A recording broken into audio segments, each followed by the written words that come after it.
Happy Halloween, everybody. I hope you had fun, you stayed safe, got some scares, or scared other people.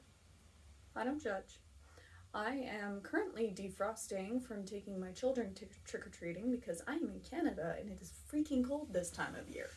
Because Canada. Anyway, so over the course of the last week on TikTok, I have been doing a Halloweek countdown to Halloween. Last night I posted my 7 movies to get me in the spooky spirit. This year I went with heavy metal and shock rock horror. So here's just one long video on YouTube about me rambling about 7 heavy metal horror movies. Some are great, some are really campy and cheesy, some are pretty awful. Let's get into it. So night 1 I chose Dethgasm. So Dethgasm is set in New Zealand, kind of an outcast kid sent to live with his super religious aunt and uncle and douchewad of cousin. He meets makes some friends, they start a heavy metal band, and during this they come across an ancient incantation to think they can create the most metal song ever. Well, I mean, they kind of do because they play the incantation and summon a shitload of demons, so then it's just fighting demons and trying to survive and getting it to stop essentially the apocalypse, because don't forget there's a cult involved trying to get to this incantation too, to summon this ancient demon. It's also a horror comedy, and honestly, it is just a lot of fun. I really love this movie. I had a lot of laughs, a lot of what the fuck moments. Killing some of the demons was absolutely hilarious. I won't go too into it because I really don't know how much I can get away with on YouTube as far as describing some details. And if you know, and you've seen this movie, you probably know what I'm talking about. Moving on, the next night I went with another horror comedy and just went Todd and the Book of Pure Evil. Now before you ask, Shayla, were you talking about the TV series or the movie? No, I went into both. So anyone not familiar with the Todd and Book of Pure Evil series / movie, it's a Canadian-made TV show. It was picked up by one network, went out for 1 season. It did pretty good, but wasn't picked up from a second. Then I want to say it was Comedy Central, picked it up for the 2nd season. Do not quote me on that because I don't want to be wrong and get lynched in the comments for it.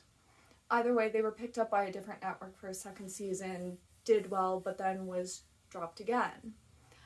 So what the cast and crew did was raise enough funds that they completed the story with an animated movie. Now, overall, this show is just fun. So it's about high school kids. There's the Book of Pure Evil. Seems to fall into the hands of people who are like at their lowest, they're isolated, they're alone, they just want one thing so badly. The book appears, they read the incantation of what they need, and it starts off great until it isn't, because pretty much every episode ends with someone dying. Except for the musical episodes. After the first musical episode, the Phantom of Crowley lived, but lost her tongue, and that's how she became the Phantom of Crowley High.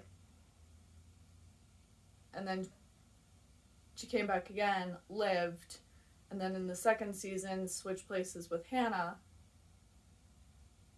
then died. So there's some episodes like that. Also, the musical episodes are just a lot of fun, and truthfully, they're great songs. I love them. And the movie, it just tied everything together nicely for me. I don't really know how other people feel about it. I haven't read too much into that, but I had a lot of fun. I highly enjoyed it, and I highly recommend it. Moving on to day 3, I chose Hard Rock Zombies. So this one, it's set in the 80s. Band gets invited to a conservative town to play. The show gets canceled. They go off to this mansion where they're actually killed off. Turns out it's some zombie organization run by Adolf Hitler. But they can still rock out. It's pretty great. And there's like a weird love story. It's really messy, but it's a really fun watch.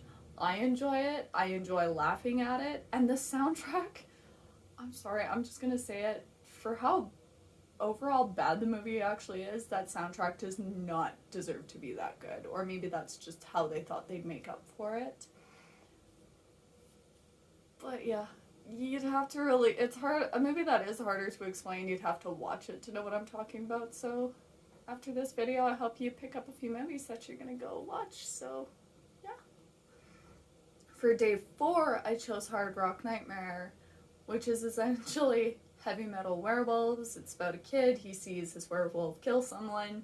Years later, he returns to the same location as an adult, and spoiler alert, there's still a werewolf there. Overall, it's just a lot of fun. And again, killer soundtrack. And this is where I started getting pissed off during this whole shock rock week. Finding the soundtracks for some of these movies is really 50-50. Like, you'll watch one movie, find the soundtrack, no problem. Then you'll watch the next one, and you have to search almost on the black web just to find the songs. Like Hard Rock Zombie, you go on to YouTube Music, Spotify, they have the full soundtrack. No problem. Hard Rock Nightmare, I had to just search each individual artist only to find a song that was uploaded to YouTube, but it was uploaded so many times that the quality isn't great, but I'll still listen to it. I'll still vibe with it. I'm good with that. Then moving on to day 5, Rocktober Blood, another killer soundtrack, and another soundtrack you really have to search the depths of hell for. Although my friend did kindly message me today saying that they're totally selling them on LP and CD and tape, so I need that CD or that tape right now, because those are what I collect. But I digress. Rocktober Blood, it is kind of a revenge story. It's about lead singer of a band, kind of snaps, goes crazy, kills everybody, and eventually dies himself after he's caught. But then he comes back from the dead to get revenge and starts killing again. Overall, just a fun movie. It's a pretty good storyline, and again, the soundtrack just... Heading into night 6, I went with Black Roses. Now, I hadn't heard of this prior to a few weeks ago. A friend of mine had recommended it, and I fell in love with it. So I honestly just watched it for the first time last night so I could do the TikTok video on it, and it really gripped me. Like, again, stereotypical town, like rock band's coming in and all the parents are against it, and this rock band comes out and, like, you know, they're playing softer and sweeter songs, so all the parents are like, no, this is fine. But then the band invites the kids back the next night, and that's when we really see them come out, and they're this harder metal rock band. Well, turns out this band is full of demons, and they're turning on all the kids to demons, so definitely goes with the whole trope from the 80s that heavy metal's for the devil, and it's gonna corrupt your kids. Still fun though, and again, just beautiful soundtrack. I've listened to it a couple times today because I was able to find the full soundtrack. Now, I know I kind of rushed through like the last few, but I just really wanted to get to number 7 on my list because this is honestly my favorite movie, and I purposely did this one for Halloween because of it. The last movie and number 7 of Halloweek was Trick or Treat from 1986.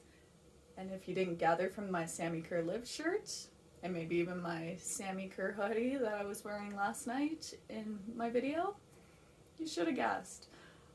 Again, it's definitely sticking to like the 80s tropes that, because cast out kids, he's idolizes Sammy Kerr dies, but has an acid track, so LP that hasn't been pressed or released, there's only one copy of it. So he takes the LP, copies it to a tape, starts listening to it constantly, but then finds out that Sammy Kerr is giving him messages through the record. And of course, Sammy gets powerful enough, he comes back to start killing people through electricity, which is really amusing. The whole concert scene at the Halloween dance at the school where they play Trick or Treat, So that's like my favorite scene in the entire movie, like my favorite ever concert scene from any movie or show. I love it. But overall, it's a fun movie. It's got its camp to it. Like, there are some things that are kind of cheesy. There's some one-liners, but the story is really fun. Not to mention, you get some cameos from Gene Simmons, who plays uh, kind of an old, maybe even a burnout radio DJ, and you have Ozzy Osbourne as a television evangelist. So that's just really fun and amusing to watch. So all of these movies I do highly recommend, including Hard Rock Zombies, because again, it's a fun watch. If you have seen any of these, if you've seen all of these, let me know what you think of any of them in the comments. If you haven't seen all of these or any of them, go on, get Dethgasm, you can find on Tubi, Todd and the Book of Pure Evil, Rocktober Blood, Hard Rock Nightmare, Hard Rock Zombies. Those 5 are on, what do you call it? It's their Amazon Prime. And Hard Rock Zombies, Hard Rock Nightmare, Rocktober Blood are also streaming on Shudder. Black Roses, I found a copy of it on YouTube. Trick or Treat, I'm not sure where that would be streaming because I own a copy of it. Well, same with Todd and the Book of Pure Evil. I own both the seasons, just not the movie of that, but I'm sure if you searched well enough, you could find Trick or Treat, and I recommend all of those. Still not interested in watching them? Why did you sit here and just listen to me ramble for however long about all these movies? But either way, again, everybody, happy Halloween. I hope you were safe, you had fun, and again, either scared people or got scared. I don't judge. And I will also be taking a bit of a recording break because I have posted and recorded quite a bit since Halloween ends that I need a little bit of break. So stay tuned. I'll be back in October.